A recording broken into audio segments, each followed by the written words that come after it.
11 horas com 35 minutos.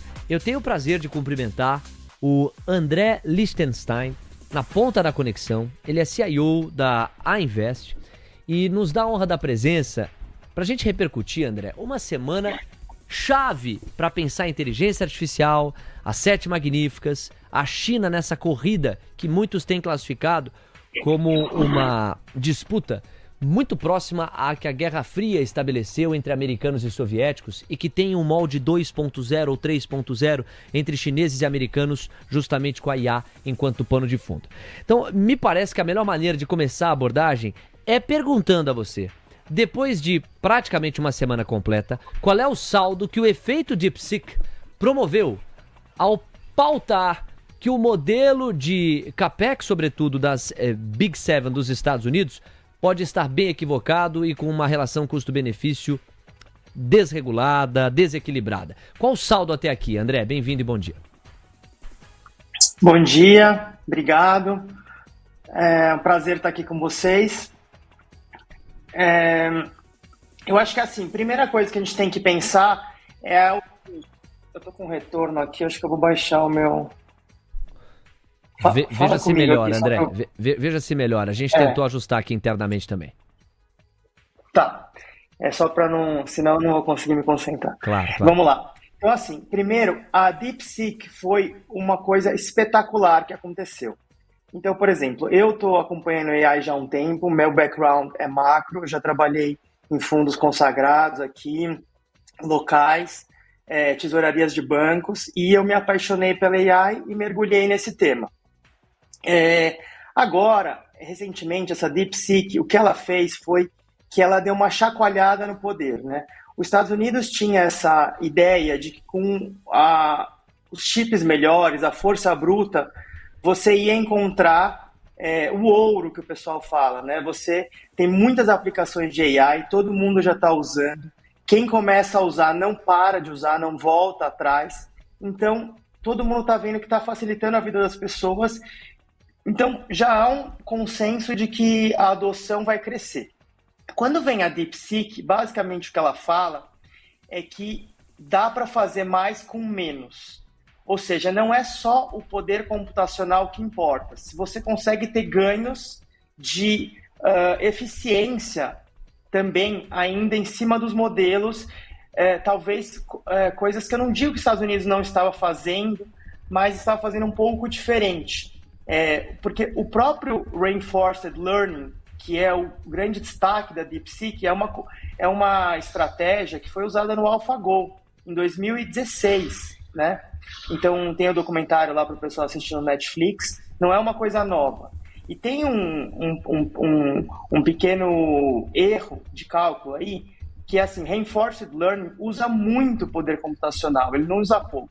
A vantagem da DeepSeek é ela ser o segundo entrante. Ela não teve que desbravar igual a OpenAI, que gastou com pesquisa e desenvolvimento. Ela pôde fazer aquele negócio que o pessoal chama de distillation, que é você usar um modelo mais complexo para ensinar um modelo menos complexo, mas que responde muito bem. Então, portanto, ele é muito mais barato. E aí, o que acontece é que, assim, primeiro, eu acho que esse receio que o pessoal tem de receber o dinheiro de volta no CAPEX, que é um receio totalmente genuíno, ninguém coloca dinheiro num lugar que não espera receber de volta, né? Claro. Ficou muito mais alta a chance do pessoal receber de volta. Também tem esse misconception no mercado de que, não, esse dinheiro não vai voltar. Muito pelo contrário, com as aplicações reais ficando mais prováveis, né, mais pessoas podendo buscar esse ouro, então o uso vai aumentar muito, mais gente explorando, né? Então, assim, só para explicar um conceito que o pessoal talvez tenha ouvido, que é o paradoxo de Jevon, né? Que é o seguinte: por que a ação da NVIDIA caiu? A ação da NVIDIA caiu porque a NVIDIA tem um prêmio. Ela tem os chips mais eficientes, ela usa o sistema CUDA, que também é o mais eficiente, ela tem uma arquitetura super... a mais evoluída do mercado. Atualmente ela trada com prêmio, por exemplo, em relação à AMD ou outras empresas que fazem coisas similares. E esse prêmio o pessoal fica feliz de pagar. Eles só querem comprar da NVIDIA, eles nem querem testar no outro, porque isso daqui é uma corrida de foice. Quem chegar primeiro vai possivelmente achar o ouro antes que todo mundo. Pode ser o winner take all ou não dá para saber, né? Então todo mundo quer chegar mais rápido. Então essa ideia, a ação da NVIDIA tem que cair porque agora dá para fazer mais com menos, isso daí eu acho que é uma visão muito míope da situação. O pessoal vai querer usar todos os conhecimentos da DeepSeek e também o chip da NVIDIA e tudo que tiver. Porque tem uma teoria que é a dos gases, que a AI ela vai usar tudo, ela vai usar energia, ela vai usar água, ela vai usar tudo que tiver a seu alcance, porque como ela é uma tecnologia que ela pode permear tudo, então ela vai meio que consumindo desde que ela entregue, e a DeepSeek aumenta a chance de entregar. Então, assim, no curto prazo, para a NVIDIA, ficou mais complicado, porque o que afirma o princípio de Jevon? Que você, por exemplo, eu uso 10 unidades computacionais para fazer uma aplicação.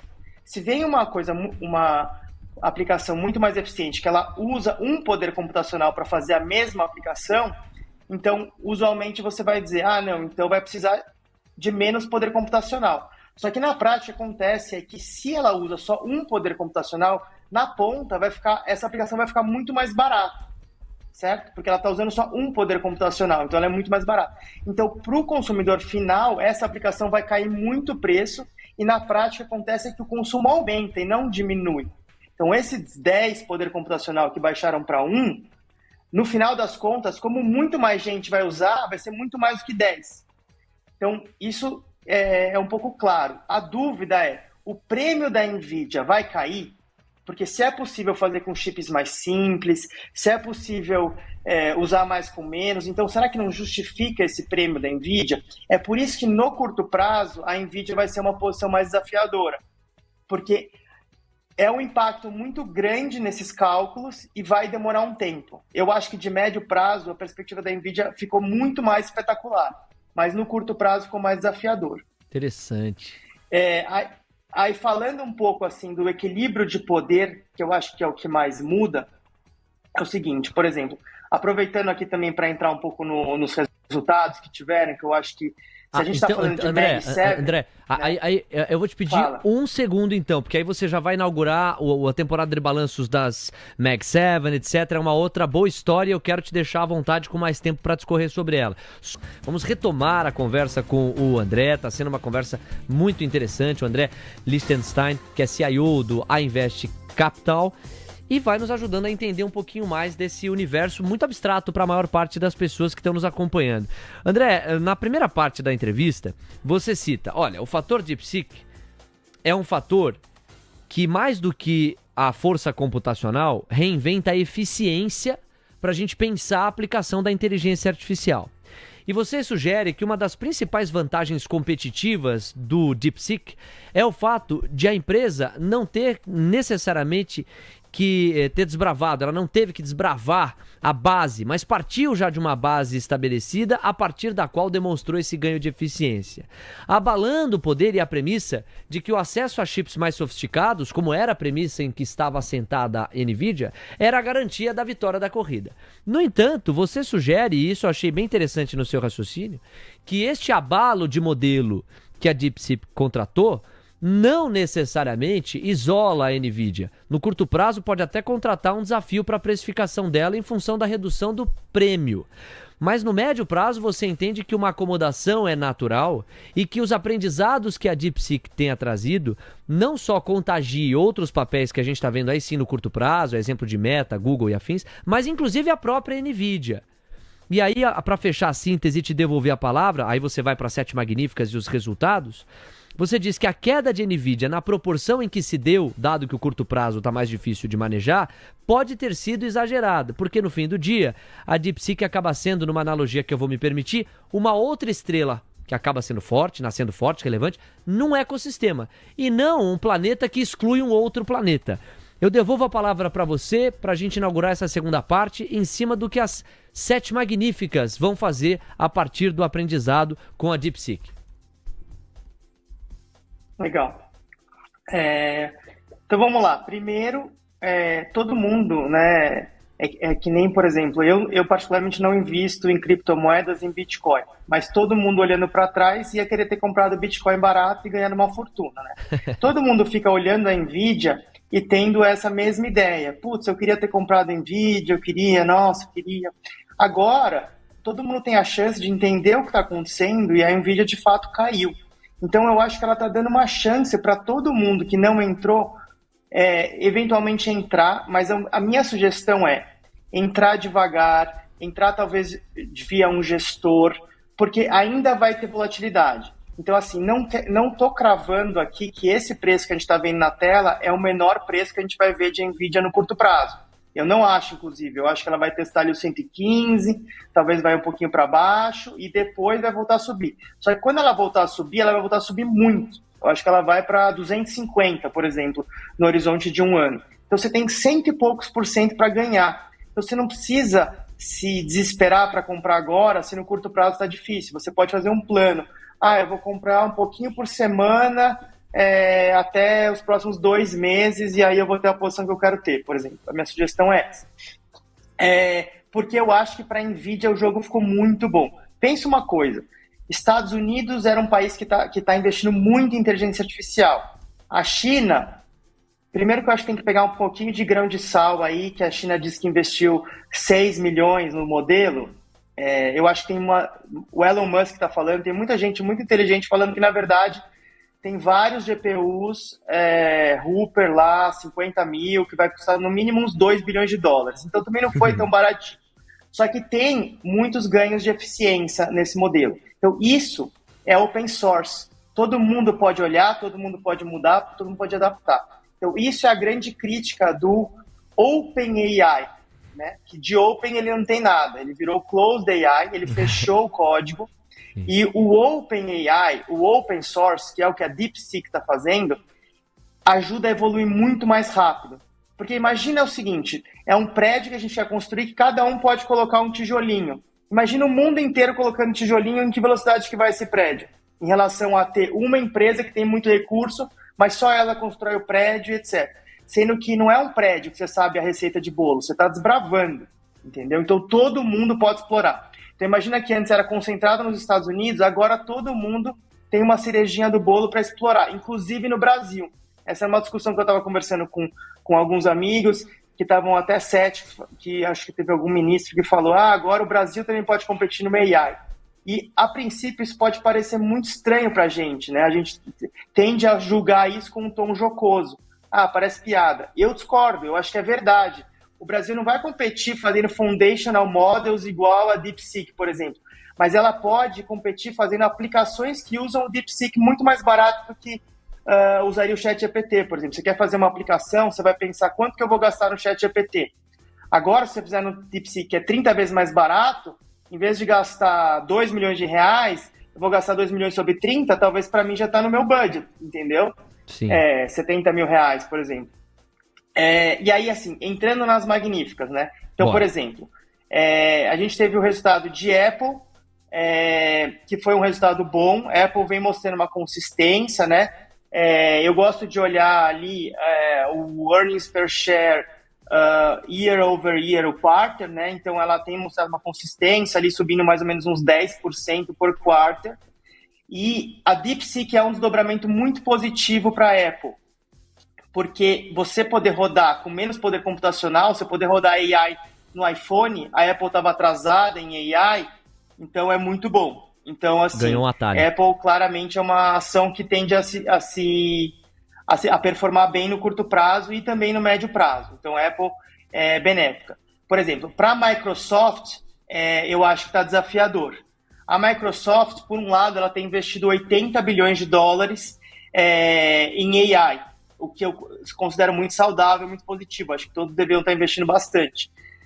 Só que, por exemplo, ela fez o investimento dela via OpenAI. E a OpenAI é quem mais se prejudica com a DeepSeek. Então, por isso que esse curto prazo para a Microsoft é mais desafiador, na minha opinião. Apesar dela também ter conseguido manter ali um crescimento de EPS quarter over quarter, year sobre year, de uns 10%. Né? Aí, falando um pouquinho da Tesla, a Tesla é uma ação que estava muito desafiadora, né? Lembrando que o Elon Musk fez uma entrevista uns anos atrás falando que a BYD não ia fazer nem cócega, e no fim a BYD fez bastante cócega, até uma cócega que machucou bem a Tesla.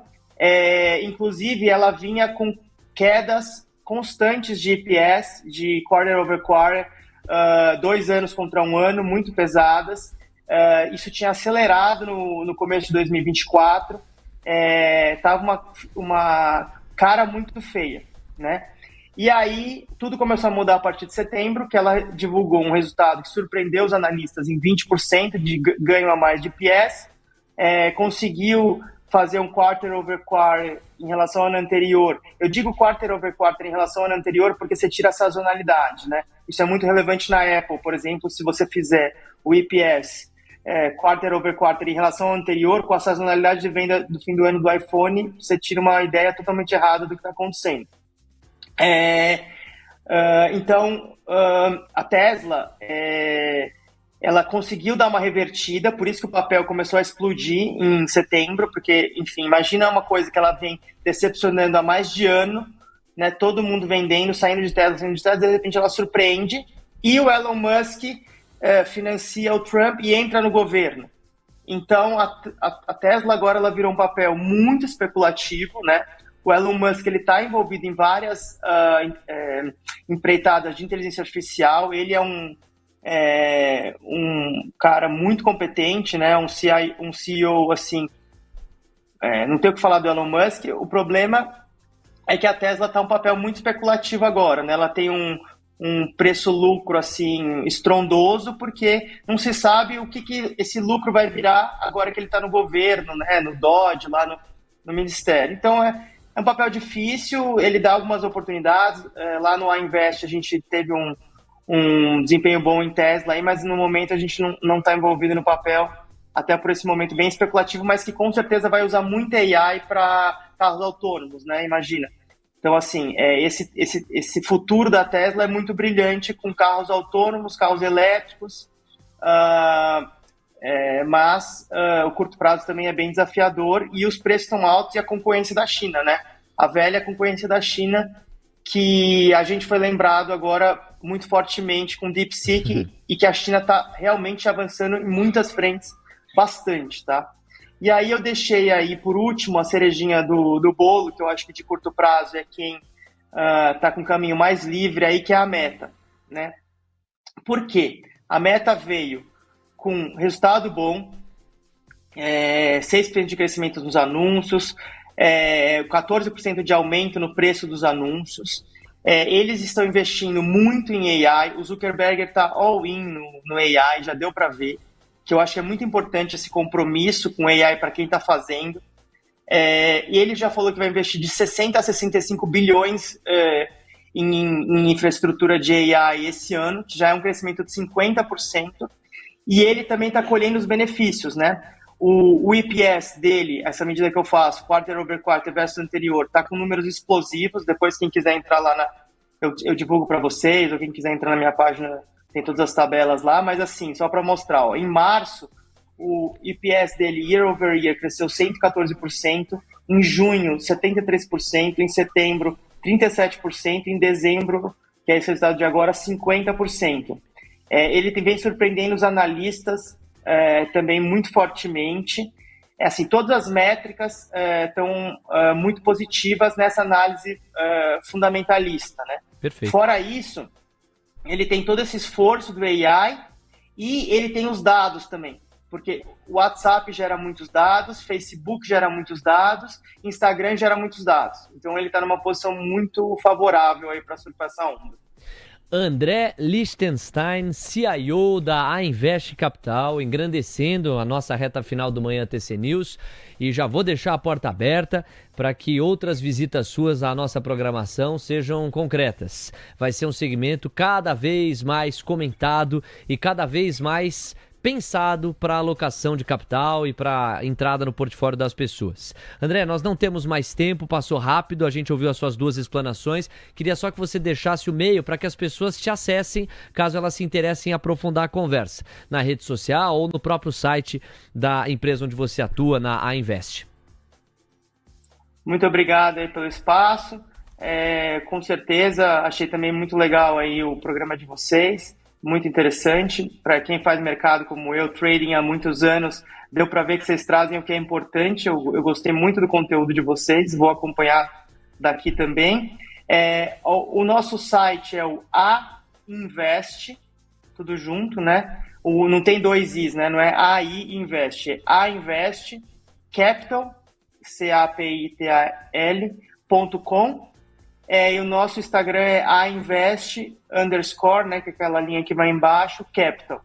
Então, assim, a gente na Invest, a gente está investindo em AI, mas a gente tem essa missão de conversar sobre AI. Porque é tudo muito novo, tudo é conhecimento novo para todo mundo. Muitas pessoas têm contribuído muito com o meu conhecimento, então eu tenho todo interesse em contribuir com o conhecimento das outras pessoas aí. Então fica essa ponte aí, quem quiser me chamar, conversar sobre AI, eu estou aí disponível. Muito bem. Obrigado, André. Um abraço. Até a próxima. Até logo. Tchau, tchau.